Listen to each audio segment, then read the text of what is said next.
WVW Broadcast Network is pleased to present The Pry Report with Dr. Peter Vincent Pry.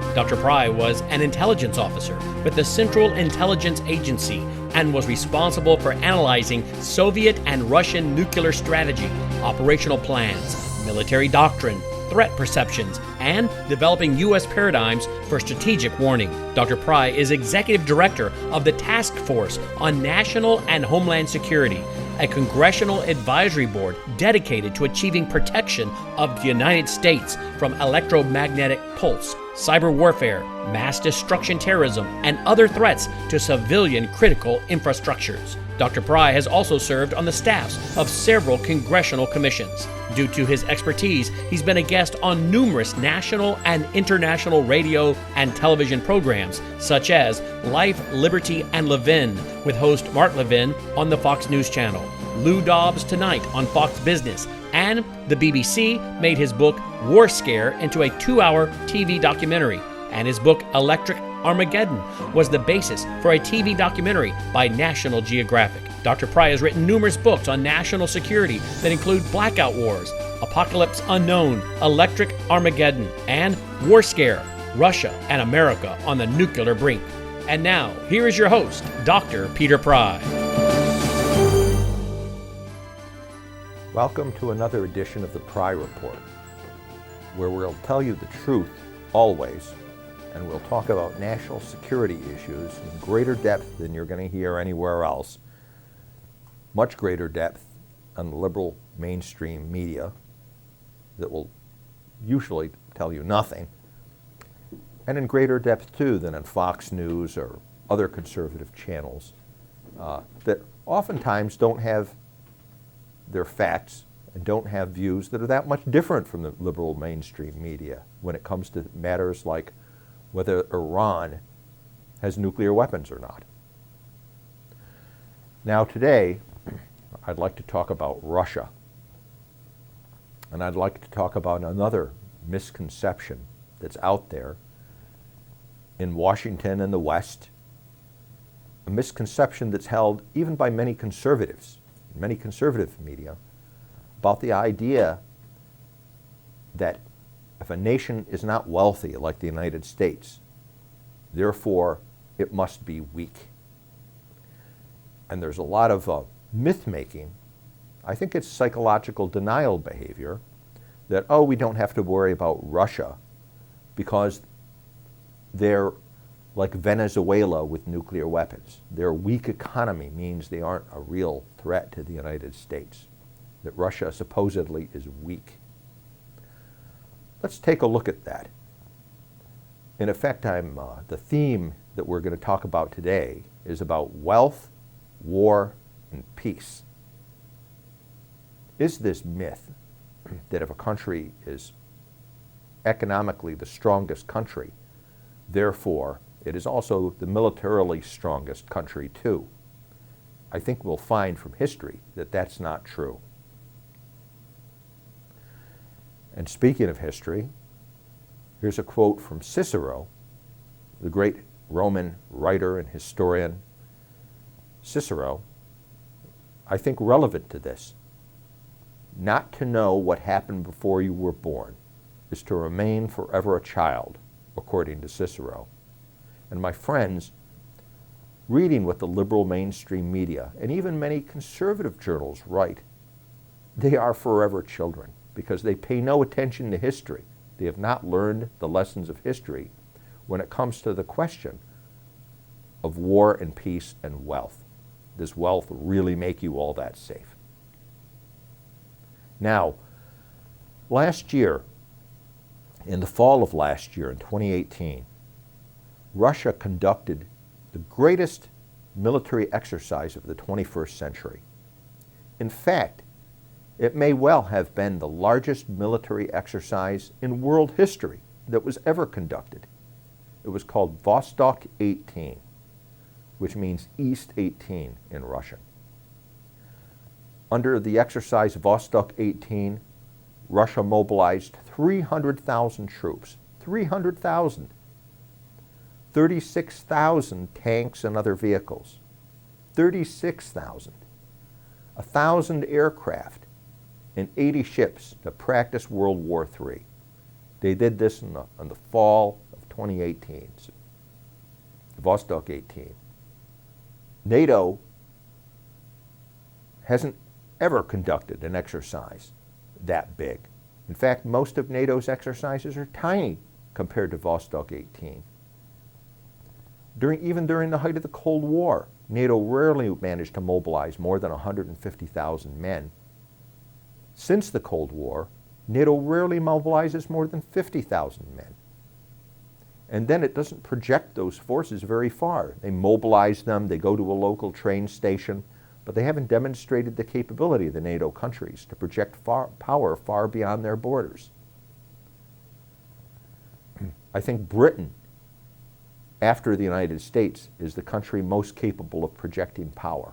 And they can only project something like 25,000 troops. It's a tiny fraction of what Russia mobilized and projected across the vastness of Siberia, an area larger than the United States. They basically played World War III, projecting 300,000 troops, 36,000 tanks and other vehicles, and 1,000 aircraft across the vastness of Siberia.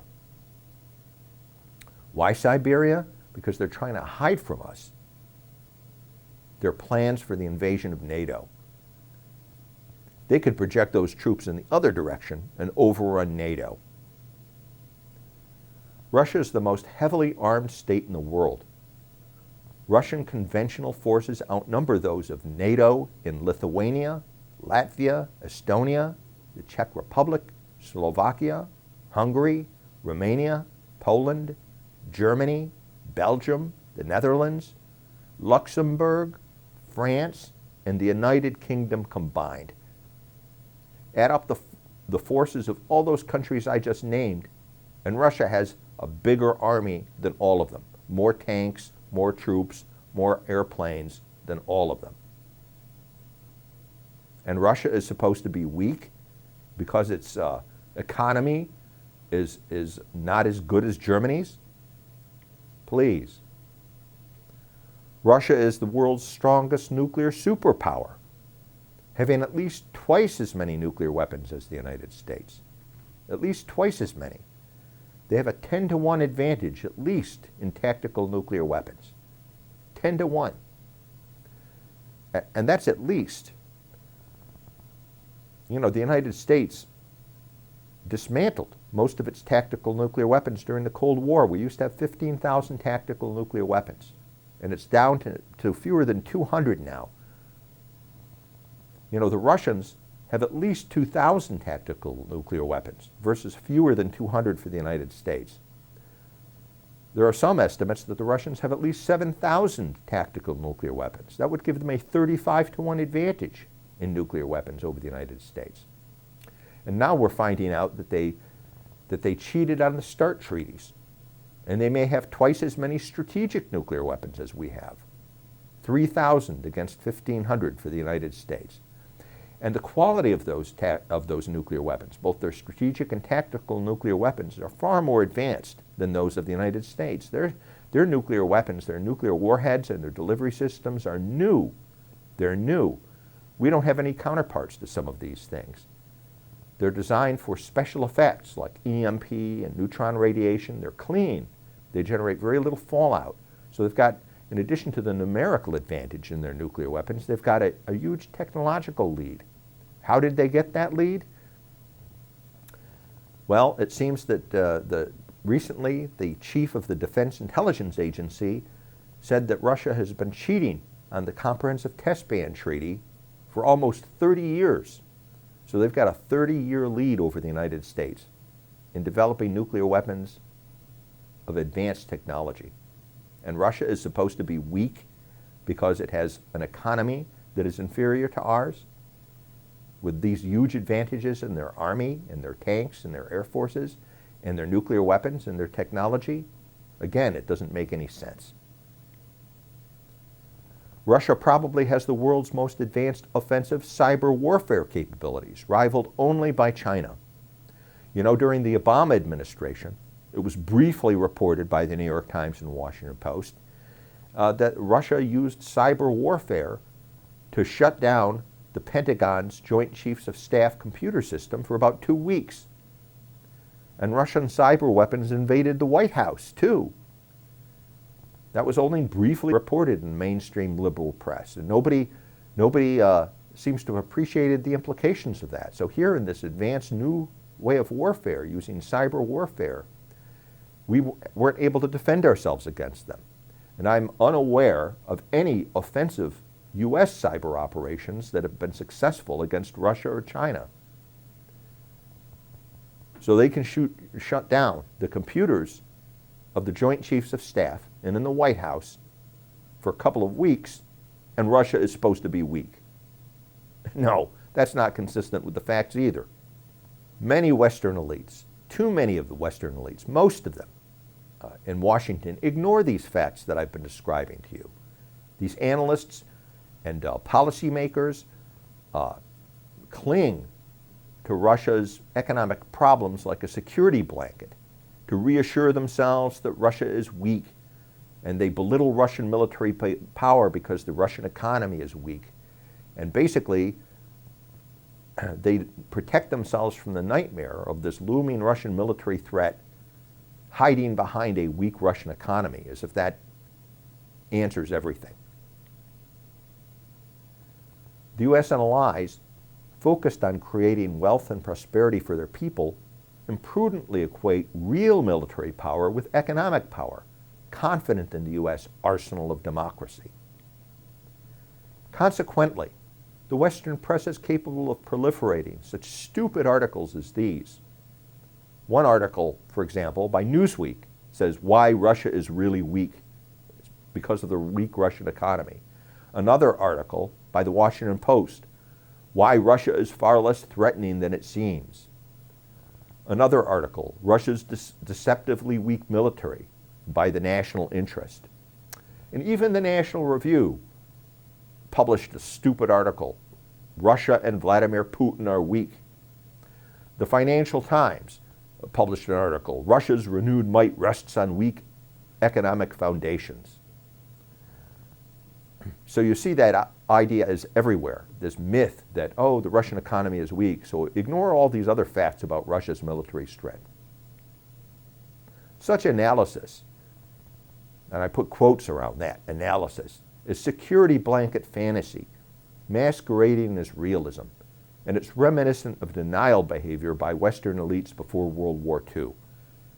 You know, we went through something like this once before when Western elites tried to convince themselves that Hitler's Germany and Imperial Japan, because they were economically inferior to the West, and because of the horrific memories of World War I, that their military buildups weren't really threatening to the West, that there wouldn't be a World War II. Only a madman would start a World War II. And besides, you know, Germany and Japan were too weak economically to start a World War II. That's what they thought until World War II happened, and Germany and Japan almost won it. Because, my friends, military might and economic capabilities are not necessarily the same thing. Being wealthy doesn't necessarily make you militarily strong. Impoverished but heavily armed North Korea and North Vietnam, who were economic pygmies compared to the United States, proved even vastly superior to U.S. economic power, is no guarantee of peace. America's great economic power, just think of the economic disparity between North Korea and North Vietnam during our wars with those countries. They were pygmies compared to us.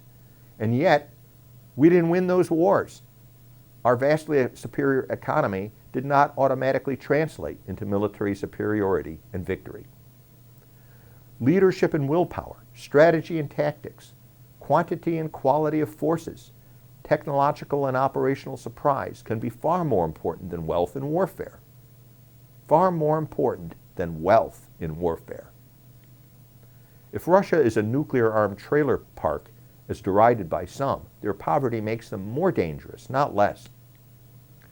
Predator states, heavily armed warrior cultures that are economically weak or underdeveloped, often precisely because of so-called overinvestment in military power, are a recurrent fact that have not only shaped but have often dominated the history of civilization. Let's talk about the history that the Roman Cicero was referring to before. For example, look at the Assyrian Empire. This is an empire that existed in Old Testament times. It was economically disadvantaged in its desert mountain homeland compared to prosperous Samaria, Babylon, and Egypt, and other countries that were made prosperous by the Tigris, Euphrates, and Nile rivers. These were the cradles of civilization, but Assyria conquered wealth. It conquered these places. It conquered wealth that Assyria could not create. With the world's first professional army, Assyria had the first professional army, and that compensated for its lack of wealth. I'm quoting from a military history book on Assyria, quote, "The Assyrian war machine was the most efficient military force in the ancient world up until the fall of the empire in 612 BC. The secret to this success was a professionally trained standing army, iron weapons, advanced engineering skills, effective tactics, and most importantly, a complete ruthlessness." Assyria's war machine enslaved the known world 3 times for periods lasting centuries, beginning in 2025 BC to 1750 BC, from 1392 to 1056 BC, and 911 to 612 BC. 3 times Assyria enslaved the known civilized world for periods lasting centuries. Even though it was one of the poorest of the existing empires at the time, it had this war machine, the first professional army, and that made it strong and superior to all the wealthy countries of the Old Testament. Sparta was so poor that little trace of the city-state remains today, but Sparta's elite war machine defeated wealthy Athens, like the U.S. today, considered unbeatable because of its money and powerful navy. Sparta's Admiral Lysander used innovative tactics to defeat the Athenian fleet at the Battle of Aegospotami, dooming Athens in the Peloponnesian War that happened about 4 centuries before Christ. Macedonia, one of the poorest regions of ancient Greece, rose under the generalship of Alexander the Great to become in merely 13 years the greatest empire until the rise of Rome. This was about 3 centuries before the rise of Christ, where Alexander the Great took poor Macedonia, but built a war machine that was able to conquer the known world at the time, despite the poverty of Macedonia. Rome defeated wealthy, mercantile Carthage in the Punic Wars. This was about 2.5 centuries before Christ, forging a warrior culture and the mightiest war machine of the ancient world. Rome, which often could not feed its own people, conquered what it needed, eventually building the Roman Empire that lasted in the West until 476 AD and in the East until 1453 AD, laying the foundations for Western civilization. So think about that. You know, these idiots that are calling Russia weak because it has a poor economy. Well, Assyria had a poor economy. Sparta had a poor economy. Macedonia had a poor economy. And the Romans, before they built their empire, they had poor economy too. But they did have the strongest armies of their times, and that made them great, and that enabled them to conquer all the other countries of the time. The Age of Vikings, which was 790 to 1066 AD, is named for the poorest people of the Dark Ages Europe. But the greatest warriors, the Vikings were the greatest warriors, notorious for successful predations launched from their barren northern fjords against rich kingdoms in Britain, France, Spain, and Byzantium. Prussia, once poor and inconsequential compared to France and England, under the generalship of Frederick the Great from 1740 to 1786, rose to become a great military power and eventually the heart of German Empire. Here's another case, of an impoverished country, but strong militarily because of its warrior ethos and because it quote-unquote overinvested in military and its army, enabled it to conquer all of the richer rivals that surrounded it. Nazi Germany, Imperial Japan, and the Soviet Union are contemporary examples of predator, militaristic nations that made enormous sacrifices to build mighty war machines to conquer empires, despite having relatively weak economies. You know, there are still people who can remember World War II. Was Nazi Germany weak? Imperial Japan weak? We know the Soviet Union wasn't weak, not militarily. Their ability to fight war, that mattered a lot more than the ability to manufacture consumer goods, you know, which is what we're good at. So what to do about modern predator states, Russia, China, North Korea, and Iran? First of all, let's not delude ourselves that these countries are weak just because they have poor economies. Their military power matters a lot more than their economies. Do not assume World War III will replay World War II, that the United States will have time to mobilize economic wealth in order to prevail in a war with one of these countries. In our age of nuclear missiles and cyber warfare, the first blows are likely to be decisive.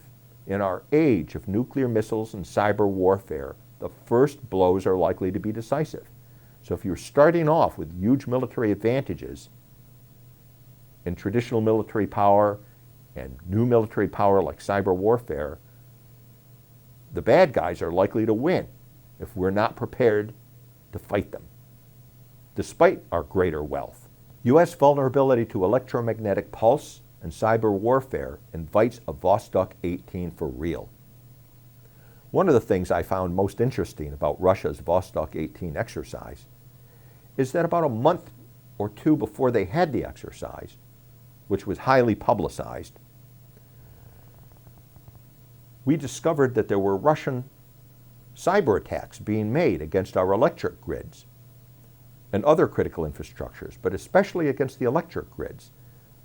That Russian cyber weapons like Dragonfly had attacked hundreds of U.S. utilities, embedded themselves into our SCADA and control systems. We're not sure what these cyber weapons were supposed to do. You know, were they just collecting intelligence, or were they planting logic bombs so they could paralyze and black out our electric grids when World War III came? I suspect that the Russians were practicing the new way of warfare using EMP and cyber warfare in secret before they had the highly publicized big Vostok 18 exercise that used the traditional way of warfare, using tanks and aircraft and troops. They were planning to do it both ways. They're preparing to do it both ways, attacking us with EMP and cyber, and if that doesn't work, then finish us off the old way with tanks, aircraft, and infantry. Well, what are we to do? What steps should we take if we wake up and acknowledge that Russia, China, North Korea, Iran are not weak just because of their economies, but pay more attention to the balance of military power and look at their conventional and nuclear capabilities? Well, we should be deploying space-based missile defenses and hardening our critical infrastructures against EMP and cyber attacks to deter and defeat these greatest threats. To repeat, therefore, we should deploy space-based missile defenses and harden critical infrastructures against EMP and cyber attacks to deter and defeat these greatest threats. We should try to avoid war. Eventually, the new Assyrians, that are Russia, China, North Korea, and Iran, may collapse of their own weight, overburdened by their own investment in armaments, as did the USSR. We should heed Vegetius and Plato, who said, if you would have peace, prepare for war. If you would have peace, prepare for war. And remember always the Roman historian Tacitus, woe to the vanquished. Thank you for tuning in and listening to another edition of the Pry Report.